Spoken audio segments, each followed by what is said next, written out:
काशी की गंगा के वारणा संगम, असी संगम तथा पंचगंगा आदि तीर्थों का महात्म्य व पुरोहित वसु कहते हैं, भद्रे अब मैं तुम्हें काशी की गंगा का उत्तम महात्मा बताता हूँ, जो भोग और मोक्ष रूप फल देने वाला है। अविमुक्त क्षेत्र में जो भी कर्म किया जाता है वह अक्षय हो जाता है। कोई भी पापी अविमुक्त क्षेत्र काशी में जाकर पाप रहित हो जाने के कारण कभी नरक में नहीं पड़ता। सुबह अविमुक्त क्षेत्र में किया हुआ पाप वज्रतुल्य हो जाता है। तीनों लोकों में जो मोक्षदायक तीर्थ है वे संपूर्ण सदा काशी की उत्तर वाहिनी गंगा का सेवन करते हैं। जो दशाश्व मेघ घाट में स्नान करके विश्वनाथ जी का दर्शन करता है वह शीघ्र ही पाप मुक्त होकर संसार बंधन से छूट जाता है। यो तो पुण्य सलीला गंगा सर्वत्र ही ब्रह्महत्या जैसे पातकों का निवारण करने वाली है, तथापि काशी में जहाँ उनकी धारा उत्तर की ओर बढ़ती है वहाँ उनकी विशेष महिमा प्रकट होती है। वरुणा और गंगा के तथा अस्सी और गंगा के संगम में स्नान करने मात्र से मनुष्य संपूर्ण पातकों से मुक्त हो जाता है। काशी की उत्तरवाहिनी गंगा में कार्तिक और माघ मास में स्नान करके मनुष्य महापाप आदि पातकों से मुक्त हो जाते हैं। सुंदरी, वहाँ धर्मनद नाम से विख्यात एक कुंड है। इसमें धर्म स्वरूपतः प्रकट होकर बड़े बड़े पातकों का नाश करता है। वहीं धुली हुई दुब पापा भी है जो सर्व तीर्थमयी है एवं शुभ कारक है। जैसे नदी का वेग तटवर्ती वृक्षों को गिरा देता है, उसी प्रकार वह धूप पापा समस्त पाप राशियों को हर लेती है। काशी में किरणा, धूत पापा, पुण्य सलीला, सरस्वती, गंगा और यमुना, ये 5 नदियाँ एकत्र बताई गई है। इससे त्रिभुवन विख्यात पंचनद पंचगंगा तीर्थ प्रकट होता है। उसमें डुबकी लगाने वाला मानव फिर पांच भौतिक शरीर नहीं धारण करता। वह ये 5 नदियों का संगम समस्त पाप राशियों का नाश करने वाला है। उसमें स्नान करने मात्र से मनुष्य ब्रह्मांड मंडप का भेदन करके परम पद को प्राप्त होता है। प्रयाग में माघ मास में विधि पूर्वक स्नान करने से जो फल प्राप्त होता है वही काशी में पंचगंगा तीर्थ में एक ही दिन के स्नान में मिल जाता है। पंचगंगा में स्नान और पितरों का तर्पण करके माधव नाम से प्रसिद्ध भगवान विष्णु की पूजा करने वाला पुरुष फिर इस संसार में जन्म नहीं लेता। जिन्होंने पंचगंगा में श्रद्धापूर्वक श्राद्ध किया है उसके पितर अनेक योनियों में पड़े होने पर भी मुक्त हो जाते हैं।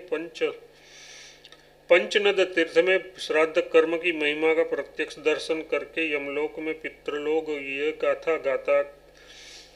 गाथा गाया करते हैं कि क्या हमारे वंश में भी कोई ऐसा होगा जो काशी के पंचनद तीर्थ में आकर श्राद्ध करेगा, जिससे हम लोग मुक्त हो जाएंगे।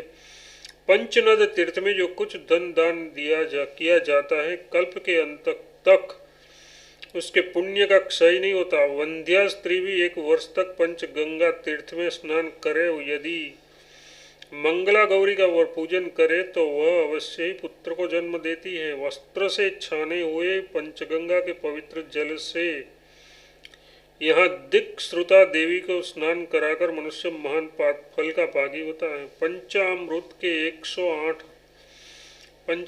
108 कलशों के साथ तुलना करने पर पंचगंगा का एक बूंद जल भी उससे श्रेष्ठ सिद्ध होता है। इस श्लोक में पंचकुर्च मतलब पंचगव्य पीने से जो शुद्धि कही गई है वही शुद्धि श्रद्धापूर्वक पंचगंगा के जल की एक बूंद पीने से प्राप्त होती है और उसके कुंड में स्नान करने से राजसूय तथा अश्वमेघ यज्ञ का जो फल कहा गया है उससे 100 गुना उत्तम फल उपलब्ध होता है। राजसूय और अश्वमेघ यज्ञ केवल स्वर्ग के साधक है, किंतु पंचगंगा के जल से ब्रह्मलोक तक के संपूर्ण द्वंद्वों से मुक्ति मिल जाती है।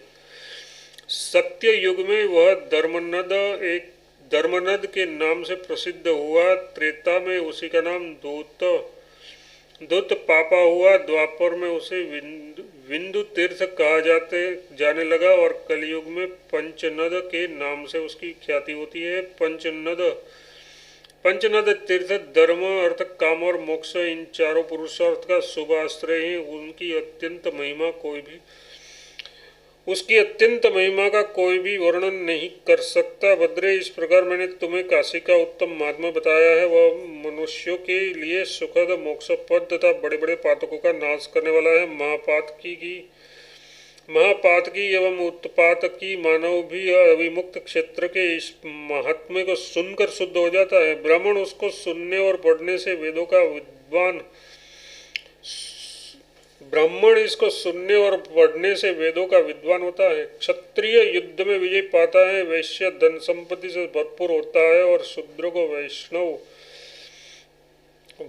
भक्तों का संग प्राप्त होता है। संपूर्ण यज्ञों में जो फल मिलता है, समस्त तीर्थों में जो फल प्राप्त होता है, वह सब इसके पाठ से और श्रवण से भी मनुष्य प्राप्त कर लेता है। विद्यार्थी इससे विद्या पाता है, धनार्थी धन पाता है, पत्नी चाहने वाला पत्नी और पुत्र की इच्छा वाला पुरुष पुत्र पाता है।